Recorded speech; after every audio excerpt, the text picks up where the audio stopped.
Muito bem, estou de volta aqui com vocês para mais uma leitura bíblica. Bom dia, boa tarde, boa noite, dependendo do horário que você estiver assistindo esse vídeo, né? E a leitura que eu escolhi para hoje foi 1 Coríntios, capítulo 10, né? Vamos começar aqui. Exemplos da história de Israel. Porque não quero, irmãos, que vocês ignorem o fato de que todos os nossos antepassados estiveram sob a nuvem, e todos passaram pelo mar. Em Moisés, todos eles foram batizados na nuvem e no mar. Todos comeram do mesmo alimento espiritual e beberam da mesma bebida espiritual, pois bebiam da rocha espiritual que os acompanhava, e essa rocha era Cristo. Contudo, Deus não se agradou da maioria deles, por isso os seus corpos ficaram espalhados no deserto. Essas coisas ocorreram como exemplos para nós, para que não cobicemos coisas más, como eles fizeram. Não sejam idólatras, como alguns deles foram, conforme está escrito.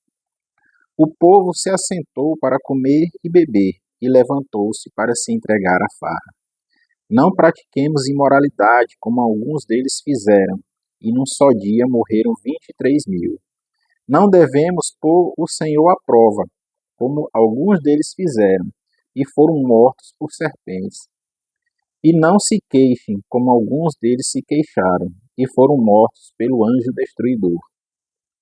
Essas coisas aconteceram a eles como exemplos, e foram escritas como advertência para nós, sobre quem tem chegado o fim dos tempos. Assim, aquele que julga está firme. Cuide-se para que não caia. Não sobreveio a vocês tentação que não fosse comum aos homens, e Deus é fiel. Ele não permitirá que vocês sejam tentados além do que podem suportar. Mas, quando forem tentados, Ele mesmo lhes providenciará um escape para que o possam suportar, né? Interessante aqui desse versículo, aqui, essa partezinha final, né?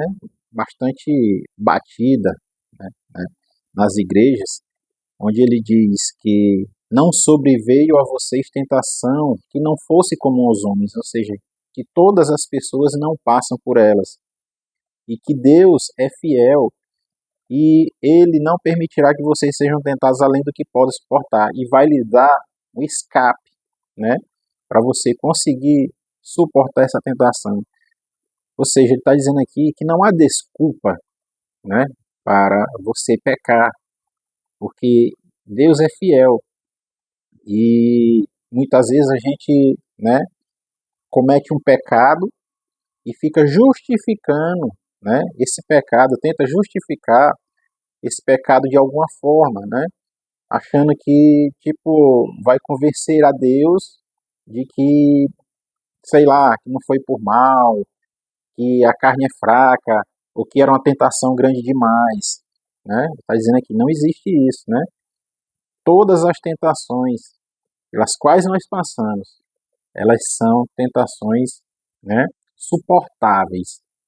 Deus, ele conhece o nosso limite e as nossas forças, e ele não permite que nós passemos por coisas as quais não suportemos. Então vamos sempre lembrar disso, né? E nunca esmaecer, nunca desistir, e sempre procurar resistir à tentação. E se for tentado e cair, que a gente se levante sempre, né? Sabendo que o Senhor, ele é compassivo, que o Senhor, ele nos perdoa, né, de todos os nossos pecados, né? A gente tem que se arrepender novamente, né? Levantar e continuar firmes, né? E não ficar inventando desculpa para o nosso pecado, porque não cola, tá aqui, né? Ele está dizendo que toda tentação, ele nos dá um escape, né? Tem como resistir, né? Então, não fiquemos tentando justificar, né, os nossos erros, mas que a gente busque sim se arrepender e que aquilo sirva de lição para a gente não vir e cometer o mesmo erro novamente, não ficar repetindo o mesmo erro novamente. Que aquele erro sirva de lição, né? Todo erro, né? Ele é bom quando ele serve de aprendizado, né? Não para ser repetido, mas para servir de aprendizado para crescimento em nossas vidas, né? Outra coisa, eu comecei pelo fim aqui, né?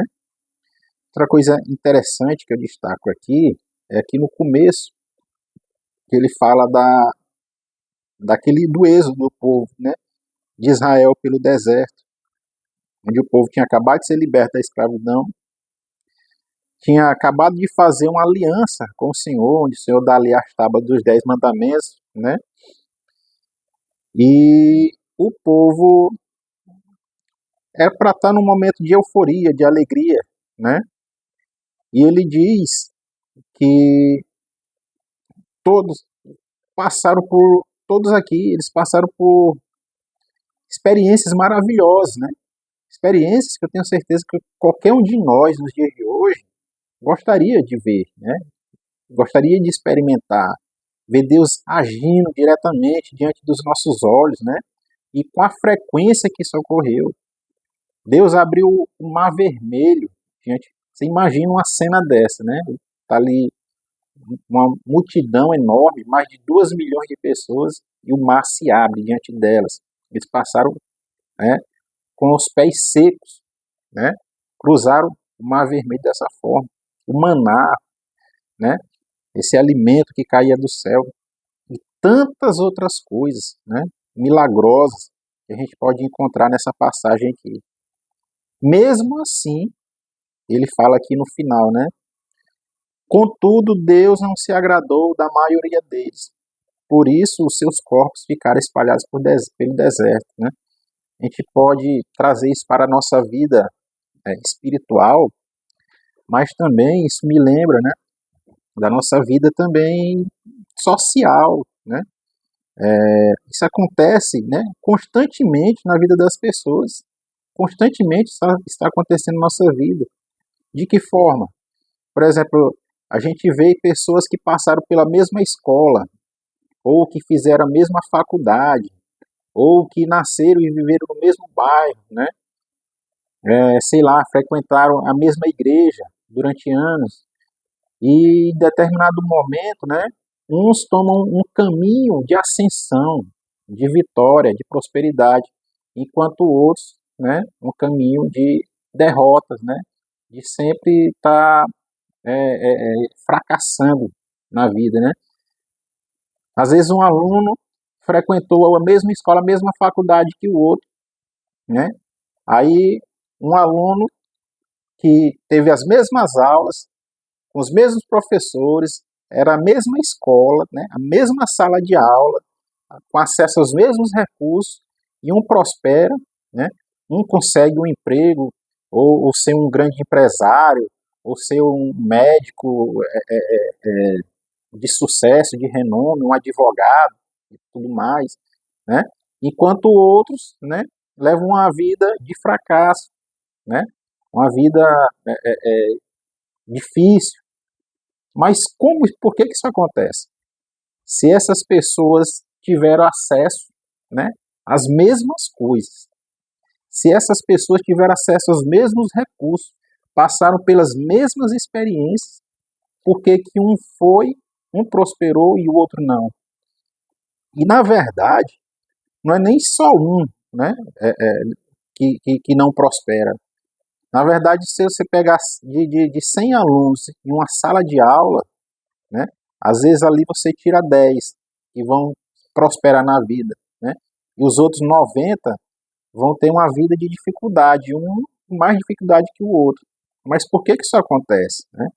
Isso acontece, né, porque cada um de nós acaba lidando de forma diferente, de uma forma diferente, com as ferramentas que nos são apresentadas. São poucos aqueles que aproveitam realmente a oportunidade, que pegam, né, aquele conhecimento, aquelas ferramentas às quais eles têm tanto acesso, e com zelo as utilizam e praticam aquilo que está sendo ensinado a eles para conseguir atingir o sucesso. E outros acabam dando atenção a coisas vãs, né, na vida, desperdiçando seu tempo com coisas infrutíferas. E aí, aquele que aproveitou bem o tempo dele, que aproveitou bem as oportunidades, né, acaba atingindo um sucesso muito maior, muito superior do que aquele que não aproveitou, né, como deveria, né? Muitas vezes, um curso que você vai fazer, né, alguém pode dizer assim, eu já fiz esse curso e não fui para lugar nenhum. Mas teve outros que fizeram, que ouviram, que fizeram e que prosperaram. Qual é a diferença de um para o outro, né? A diferença é o que aquele aplicou o método, né, que estava sendo ensinado e conseguiu atingir o sucesso. E aqueles que não foram zelosos, né, eles não aplicaram o método e por isso fracassaram. E assim em todas as áreas da nossa vida, seja na área espiritual, aplicar o que está aqui, não só ler, né, mas aplicar o que a gente aprende na palavra, né, o que a gente aprende na faculdade, o que você aprende em um curso técnico, o que você aprende, enfim, no seu dia a dia, no seu trabalho, né.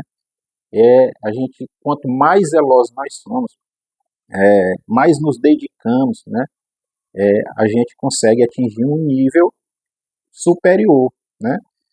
E a gente vê que isso é bíblico, né? Que, infelizmente, a maioria tem o mesmo fim que tiveram o povo aqui. A maioria fica pelo caminho, né? Os seus corpos ficam pelo deserto. Então, meu amigo, minha amiga, você que está ouvindo, né? Esse vídeo nesse momento, para que, de uma forma figurativa, né, o seu corpo não fique pelo deserto. Quando você tiver uma oportunidade, aproveite, seja zeloso, se dedique e aplique aquilo na sua vida com constância, porque assim você vai conseguir atingir, né, sucesso, né? Então, vamos continuar aqui a leitura. As festas idólatras e a ceia do Senhor. Por isso, meus amados irmãos, fujam da idolatria. Estou falando às pessoas sensatas. Julguem vocês mesmos o que estou dizendo. Não é verdade que o cálice da bênção que abençoamos é uma participação no sangue de Cristo e que o pão que partimos é uma participação no corpo de Cristo? Como há somente o pão, nós que somos muitos somos um só corpo, pois todos participamos de um único pão. Considerem o povo de Israel. Os que comem dos sacrifícios não participam do altar? Portanto, o que estou querendo dizer? Será que o sacrifício oferecido a um ídolo é alguma coisa? Ou o ídolo, né, é alguma coisa? Não. Quero dizer o que os pagãos quero dizer que o que os pagãos sacrificam é oferecido aos demônios e não a Deus. E não queremos que vocês tenham comunhão com os demônios. Vocês não podem beber do cálice do Senhor e do cálice dos demônios. Não podem participar da mesa do Senhor e da mesa dos demônios. Porventura, provocaremos o ciúme do Senhor? Somos mais fortes do que ele? Tudo é permitido, mas nem tudo convém. Tudo é permitido, mas nem tudo edifica. Ninguém deve buscar o seu próprio bem, mas sim o dos outros.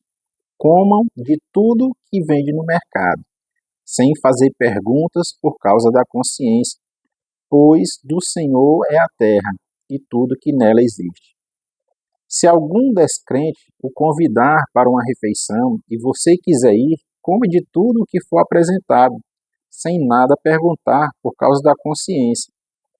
Mas se alguém lhe disser, isto foi oferecido em sacrifício, não coma. Não coma, tanto por causa da pessoa que o comentou, como da consciência, isto é, da consciência do outro, e não da sua própria. Pois, por que a minha liberdade deve ser julgada pela consciência dos outros, se participo da refeição com ação de graças? Por que sou condenado por algo pelo qual dou graças a Deus? Assim, quer vocês comam, bebam ou façam qualquer outra coisa, façam tudo para a glória de Deus. Não se tornem motivo de tropeço, nem para judeus, nem para gregos, nem para a igreja de Deus. Também eu procuro agradar a todos, de todas as formas, porque não estou procurando o meu próprio bem, mas o bem de muitos, para que sejam salvos. Muito bem. Nessa leitura final, né, o que eu tenho a destacar aqui, do meu entendimento, é a questão dessa liberdade, né, com que Cristo nos libertou, essa liberdade para a gente poder fazer o que a gente quiser, por exemplo, com relação aos alimentos, né? Eu entendo aqui que nessa transição, os judeus eles não comiam determinados alimentos, por exemplo, o porco, né? E ele fala aqui, né? Comam de tudo que vende no mercado. E até essa parte de coisas oferecidas, como ele fala aqui, mas se alguém disser isto foi oferecido em sacrifício, ele diz não coma. Ele diz não coma não é porque você está pecando ao comer. Isso aqui é interessante, né? Ele fala que para você não comer por causa da consciência do outro. Isso é uma atenção que nós temos que ter em relação à fé dos nossos irmãos que são mais fracos do que nós, né? Porque muitas coisas, elas nos são lícitas, né, de fazer, mas tem, vamos dizer assim, certos irmãos, certas pessoas que são mais fracos na fé e que se escandalizam, né? Então, ele diz assim, não se tornem motivo de tropeço, nem para judeus, nem para gregos e nem para a igreja, né? Então, você veja que esse alimento que foi sacrificado a ídolos, ele diz, pode comer, mas se a pessoa, né, que estiver lhe oferecendo, ou lhe oferecer, não coma, né? Não coma porque por causa de você, não, por causa das pessoas que estão ali ao redor, para elas não se escandalizarem com a sua ação, né? Se você não souber, se não for lhe dito aquilo ali, não tem problema nenhum, você pode comer, né?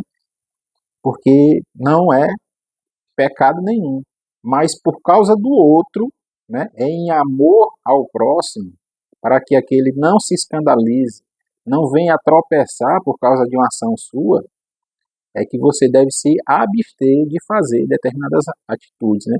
Então, na nossa vida, muitas vezes acontece isso. Tem muitas coisas que a gente sabe, que a gente pode fazer, que não é pecado, né? Eu não vou nem citar aqui para não causar até não causar, justamente por causa do que está falando aqui, que alguém que pode estar vendo esse vídeo pode discordar de mim. Mas existem coisas que, por exemplo, eu posso fazer, né, em casa, ou no meu trabalho, em qualquer lugar, né, não na frente de um irmão que eu conheço que ele entende aquilo como pecado, né? Ele entende aquilo que ele acha que aquilo dali não é lícito.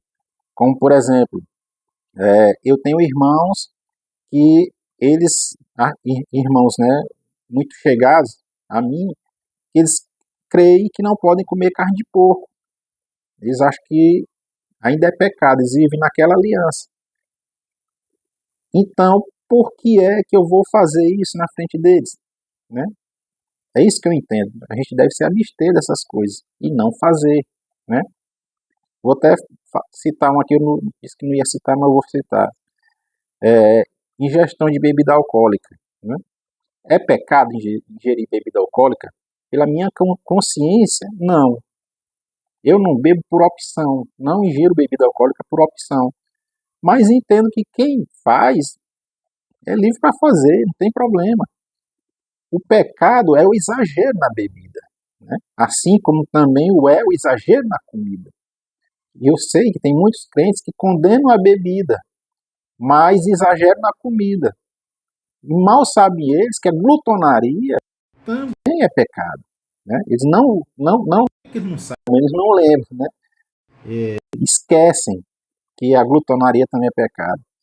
Então, assim, mas se eu tenho, mas digamos que eu bebo, e eu tenho um irmão que não bebe, porque ele é mais fraco na fé do que eu, e considera que bebida é pecado, por que é que eu vou beber na frente dele?